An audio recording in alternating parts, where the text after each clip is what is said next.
My name is Tyler Phillipi. I'm with On-the-Go Platforms. I'm the Chief Marketing Officer, and we build software for smart glasses. How did you get started? Well, it started simply enough with my co-founder, Ryan, wanting to know where he was on the last run, but not some ticking watch, but some actual visual motivation, like someone passing him, i.e. himself.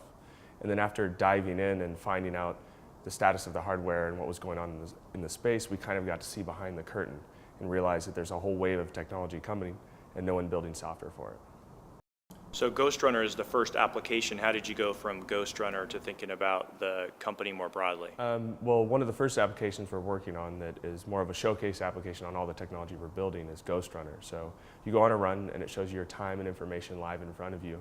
But what's really interesting is when you fall behind a pace or the last time you ran or the last time your friend ran, a Ghost Runner appears in perfect pace at that time.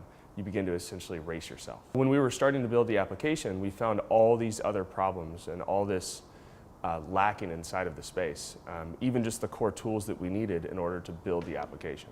Right now, if you were to build an iPhone app or an Android app, there's a laundry list of libraries and companies who've done it that you can just follow their step. For smart glasses, it's a whole new different form factor with a lot of the same equipment, but in a totally different way. Also, we don't know how people are going to interact with stuff that appears in front of them. That's never happened before. So we're solving a lot of problems that no one else ever had to deal with before. What's your background and how did you decide to become an entrepreneur? Early on, there's a company called Strands, which not a lot of people remember, but the Portland area is littered with ex-Strands employees. I became an intern there, and over the course of 2.5 years, went from an intern to a full-time employee, to a salaried employee, to running the Seattle, being the business director of the Seattle R&D office before I was 24, and decided that I could do it fine on my own, and took off with a bunch of money and a hardware and IP and created my own company called Co-Collage. And then through the period of time of me building that company, trying to go national with it, working with distributors and salespeople, decided that the margins weren't there, and in the process of getting ready to close that down, sell it off, I met Ryan, and he saw what I've done with building software and building a company, and he wanted to partner up with me. Where do you see the wearable computing market going over the next few years? Well, it seems like people are really interested in knowing how they're moving, where they're going, whether it be an accelerometer or even creating an arbitrary amount of points, i.e. fuel. It's clear that people want to know that information.